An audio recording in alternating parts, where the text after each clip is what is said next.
This is Freddy Villano with Bass Gear Magazine with Dave LaRue from the Steve Morse Band, Flying Colors, Dixie Dregs, and more. And Bas Central, you're wearing your Bas Central shirt. Yeah. I actually have a question on here about that, but we'll get to that a little later. Okay, fair enough. Um, Like to advertise, you know. yeah, of course. I'm wearing a friend of mine's. This is a friend of mine's studio. So he's Actually, it was on the top of the pile. So that's my usual wardrobe. The amount of thought I put into my wardrobe daily. I hear you. It's like, what can I grab fast? That's it's all black, so that's Me too. um, Okay.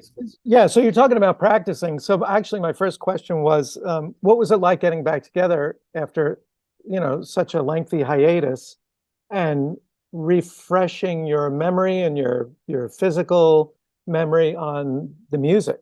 What's that been like? Steve stuff, you mean? Getting back. Yeah. Well, I mean, it was, some of it was a little more challenging than I thought. Some of it came right back to me. I played right there. There were some tunes we hadn't played in a long time. Some we had never played since I recorded it. And those were challenging. I had to go through. Fortunately, a couple of them I had the soloed bass tracks, so it was easier to transcribe them. I could just listen to it. Oh, that's what I was doing. And it's funny, you go through that stuff, and especially if you don't remember it as well. I would go through and I'd be playing and I would work out these fingers. It's like, man, this is just difficult and it's really clumsy. And then I go back and play a little before it, and I fall into the pattern like naturally. It would come back and like, that's how I played it. Yeah. It was a weird thing, but I mean, I would sit there for 10 minutes and go, this is really hard. Why can't I execute it? And eventually I would naturally find it. My hands would tell me what they wanted to do. Yeah, that's cool. That's cool. Yeah, it was strange, but yeah, I mean, it's a lot of work, and I have to admit, as I get older, recalling and memorizing stuff is not as quick as it used to be. I used to be really good at picking things up quickly, and then they were in my brain, and now it's like, I got to reach back, and I have to do more repetitions now, to really implant it. It's interesting, something interesting that you talk about in terms of like, kind of getting reminded of the fingering and stuff. Was there anything that came up that you thought, well, maybe I should simplify this now or change it a little bit, with the benefit of hindsight? Not really. I'm always trying to improve stuff, but it tends to be the other way. I don't really simplify a lot of stuff. It's like, I can add stuff here, and especially recorded things. Yeah, it's the same with any band. And most of the bands that I work with, we don't play stuff live before we record it very often. Mm-hmm. Once in a while, we used to do that early on with Steve, and that was kind of fun when we were working regularly. And like after Southern Steel came out, we'd go out and he'd be like, hey, I got this idea for a new tune, and we'd start working out, and we would play some of them live, but it's been a long time since we've done that. So the point being, it's usually the initial version that you hear on the record. That's what we come up with, and your limited time frame. And then as you start learning it, relearning it to play live, or you play it live a few times, you start hearing more things that can happen, or, and you're right too. In some cases, simplifying some things might be better. But yeah, you, at least for me, I start to really get inside the music more, and I get new insight, and I get a little freer with it because I'm not so worried about, I'm playing with the click and staying in the right part because I'm recording it.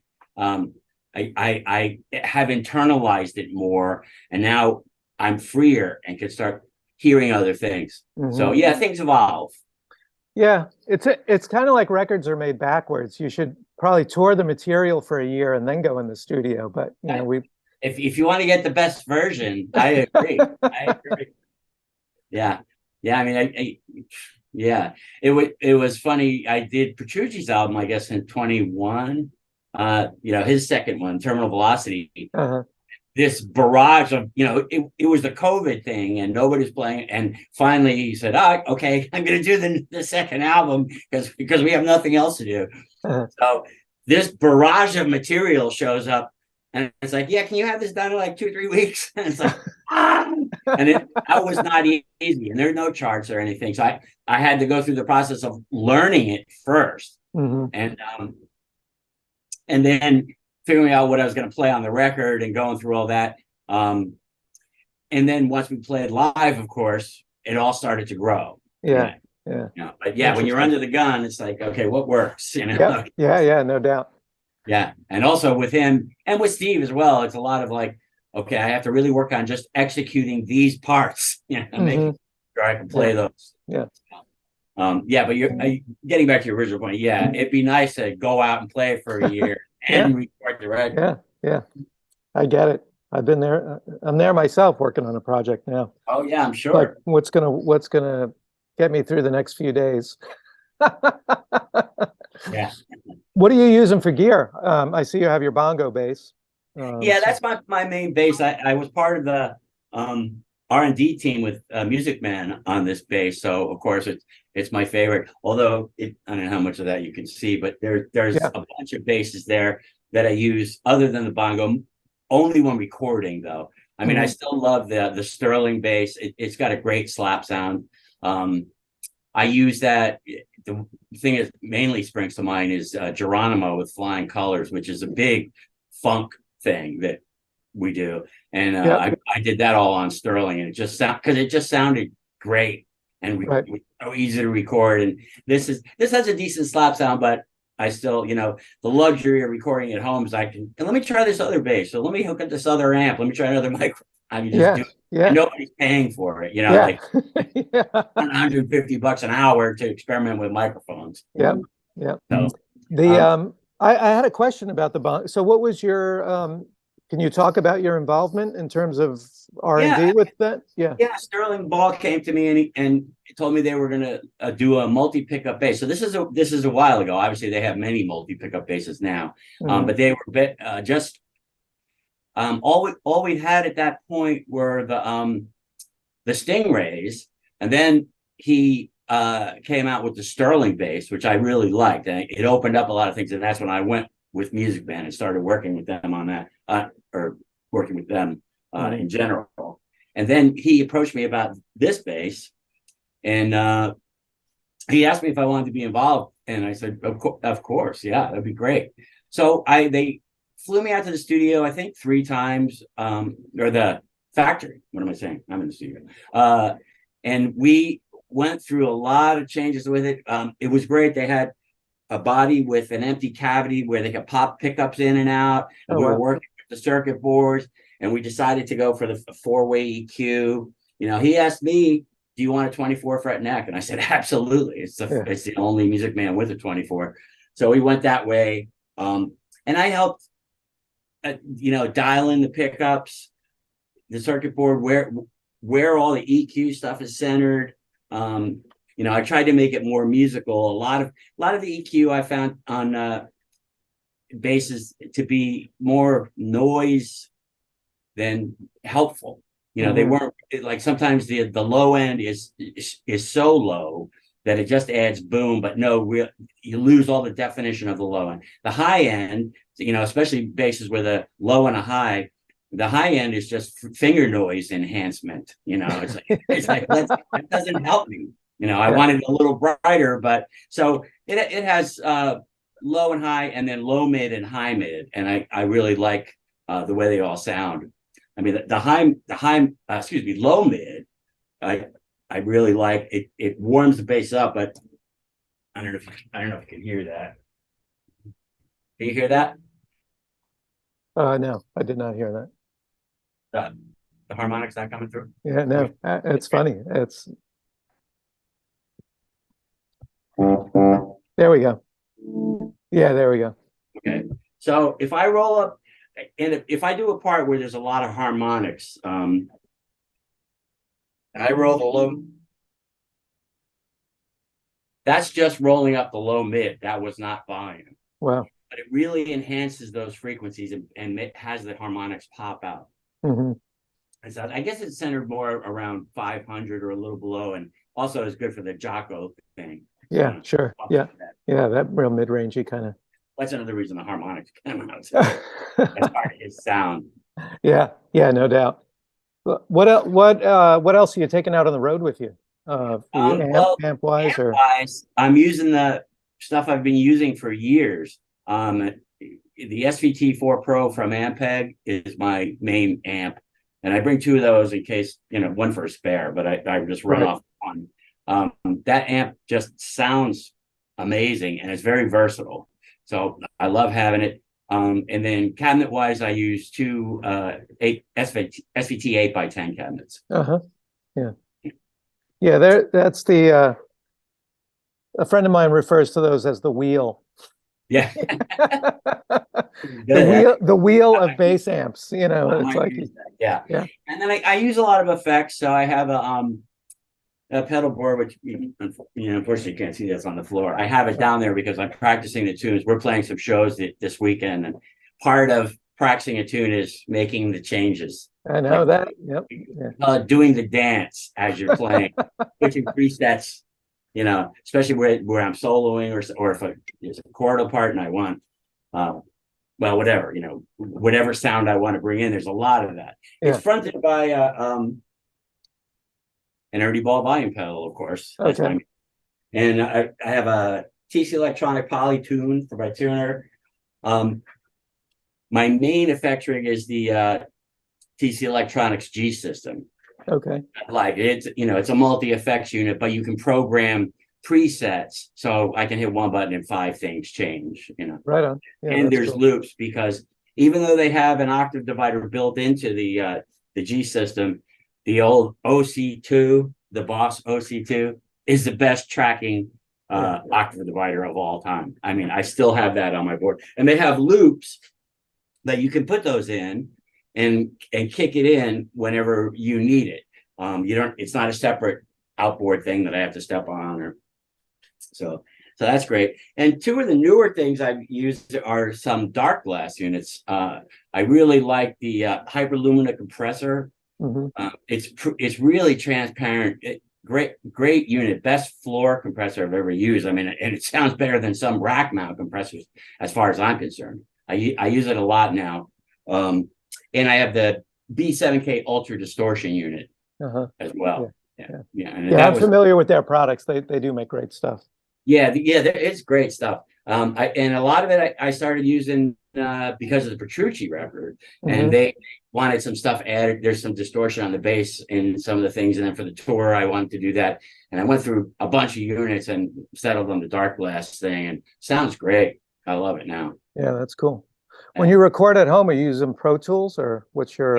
I use Pro Tools. I actually used Digital Performer for years because Pro Tools was hardware dependent, and I didn't feel like spending 10 grand on basses and stuff, and I had all the Motu stuff.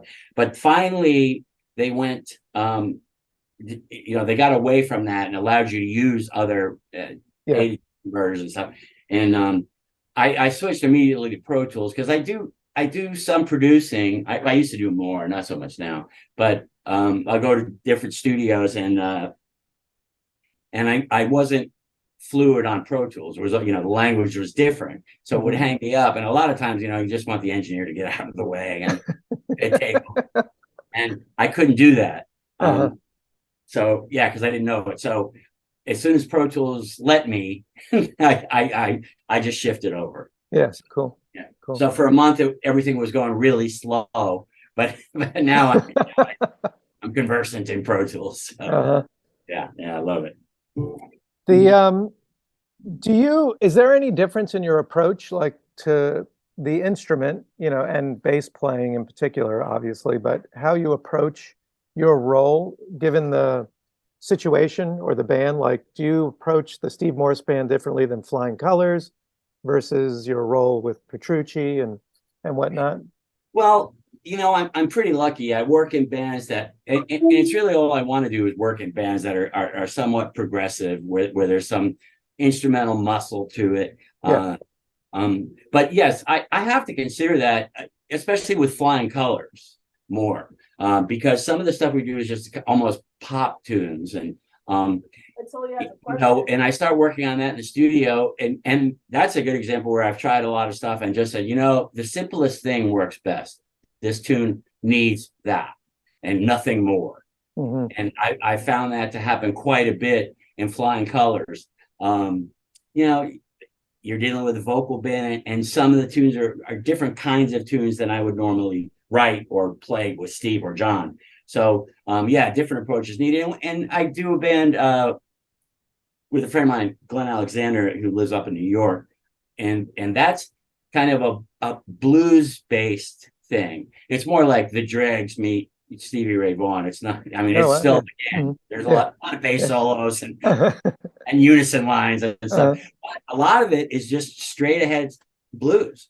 I remember one of the tunes on that album that we did is just a real funky bluesy ballad. And I mean, I basically played quarter notes and then kind of pumped a little bit in the solo. And this really good bass player who I know, Glenn told me he's listening to the album. And he goes, "That's Dave."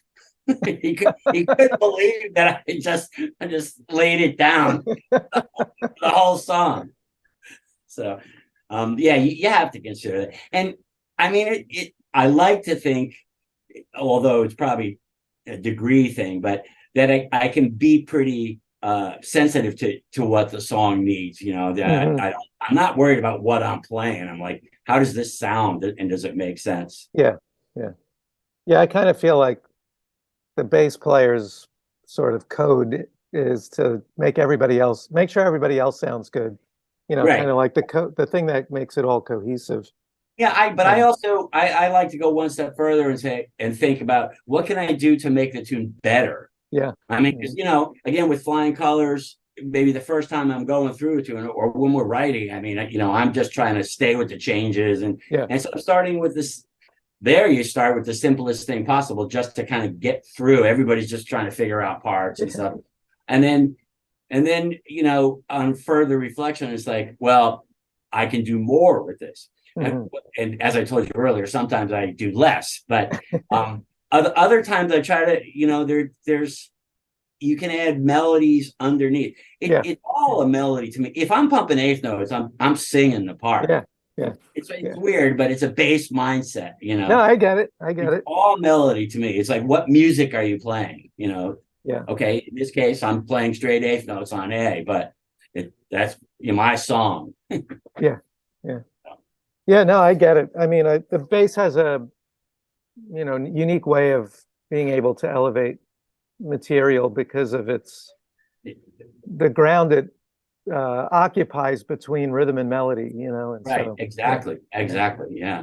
And the other thing I like to consider too is the huge amount of possibilities that the instrument gives us. You know, we don't always have to stay where we would normally be cornered. You know, it's like, okay, do this. And it's like, well, I've got a huge range here. I have this like cello on top. I have harmonics. I can play chords in some instances. Like with Steve, it's great when we're playing trio. I mean, that's why I love playing trio, because I have to fill in so many things. And we do a Dregs tune, and there's a lot of stuff missing.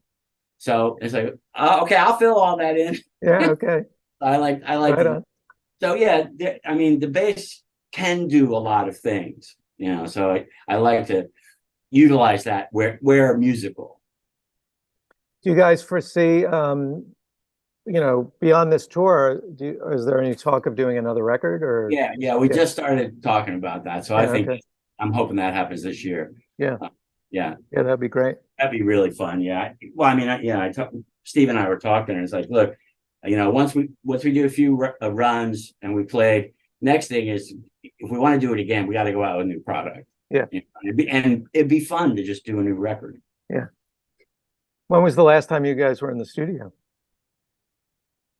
When did Outstanding in Their Field come out? I don't know. 10 years ago, maybe.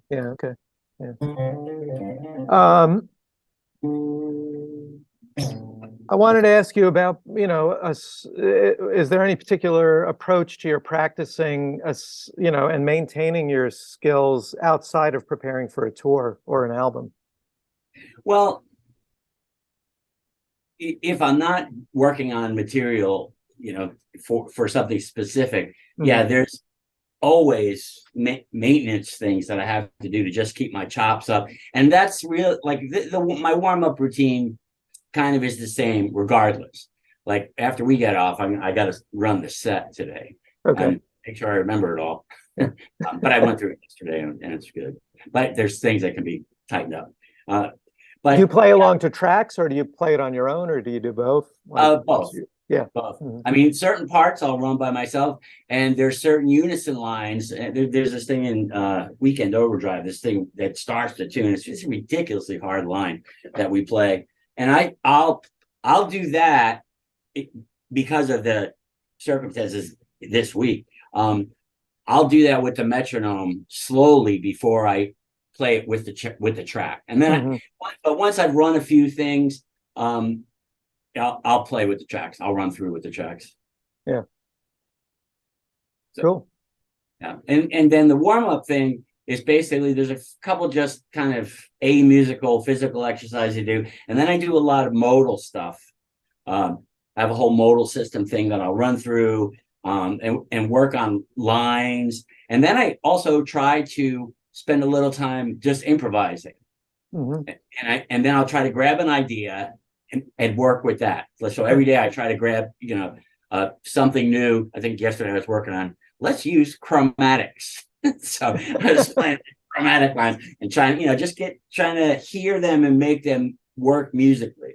Yeah, and being able to get out of them and resolve in a way that makes sense. And it's not something I would normally do, but I actually listened to a Petrucci record, the one I'm on actually, and he played this one solo. And he got it, and he did this really long chromatic thing. He's like, "That's really cool." I got to jump on. So I started. That was like yesterday's topic. So, yeah, that's cool. What can you talk a little bit more about your modal exercises? Well, I mean, I'll run the modes in every position.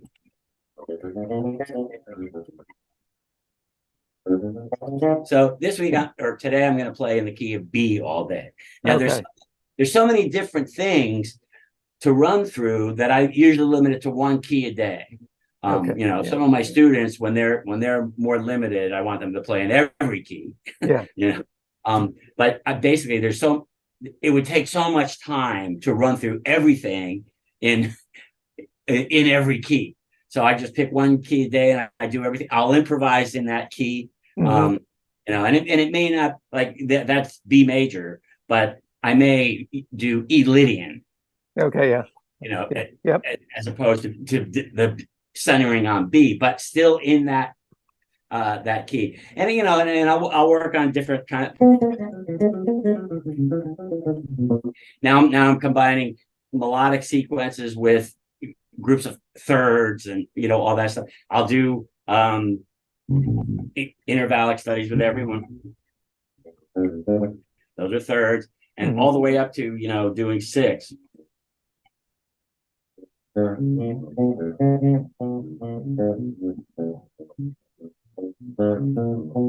I'll run that through each position of the mode. Yeah, wow, cool. Yeah, and then I guess it's so weird. I'll start doing like compound intervals where you're doing like the first ascending sixth, and those you start to get some nice melodic things. Yeah, I hear it. Yeah, and then I'll take a line like that, which is do do do do do do do do, and I'll play it as triplets.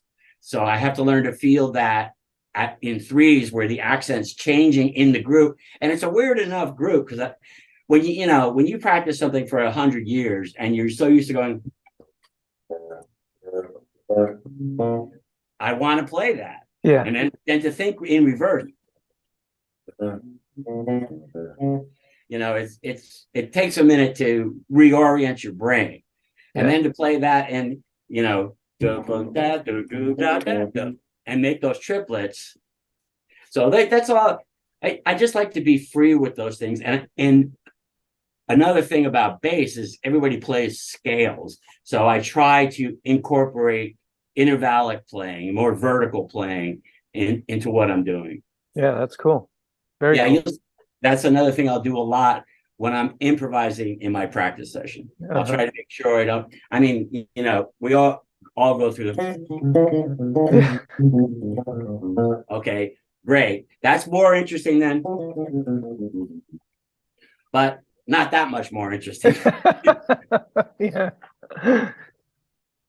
So yeah, those are the kinds of things that I work on my own. I'll play through standards sometimes, or I'll go and play through one of John's tunes just to play whatever. So yeah, I just try to keep it interesting, but I'm always looking to do something different each practice session. Yeah.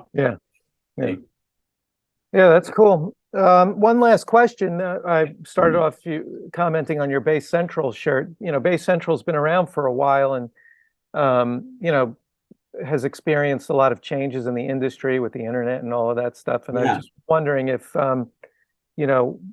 what that's been like, in terms of, holding this business together through changes in business models, let's say, from brick and mortar and, in-person lessons to, virtual stores like Sweetwater and Right.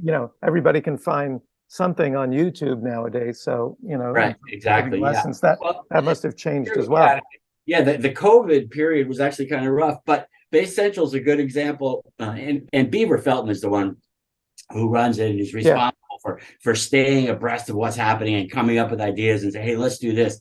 And most of our retail now is online, or a lot of people call in and talk to our guys about what they want.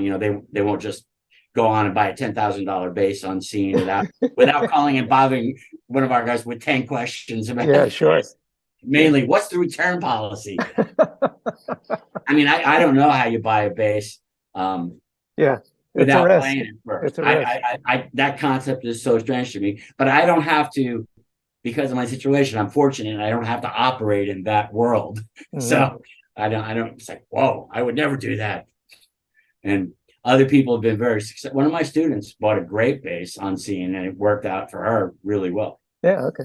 Yeah. But we get some walk-in business, and I teach there one day a week, so that's nice. And I still like being able to teach quite a bit. I mean, it keeps me in touch with a lot of stuff. The younger kids bring in things that I'm not familiar with, because I still listen to what I listened to in 1990. Yeah. So it's good to be like, so what are you listening to? So that, and my kid helps with that too. But I also had to get comfortable with doing Skype lessons and rethink how I teach, because obviously I can't play with them. But that turns out to be the only drawback, is that I can't actually interact in time with them. Yeah. So, but other than that, it's pretty straightforward. It's great because now I can teach students all over the world, from all over the world. So, so it opens up things, but of course kills other things, because there isn't as much walk-in business and there aren't as many people taking lessons, because they can go online and do that. Right. As you said, or look at a video for free. Not even go online and pay me, but go online and look at all this YouTube stuff, which drives me crazy. You should warn all your, young bass players. I have seen so many guys teaching, especially songs, and they don't have it correct. Oh yeah, no, I know. It's like, come on, man. Don't do that. Now you have 10,000 kids learning it wrong. All right, Dave. Well, thanks for taking the time today. I appreciate it. No problem, Freddie. Yeah, it was fun, man. Thanks for the interesting questions and letting me run on forever. Yeah, all good. We appreciate it. Thanks. All right, have a good one. All right, you too, man. Be well. Bye. See you.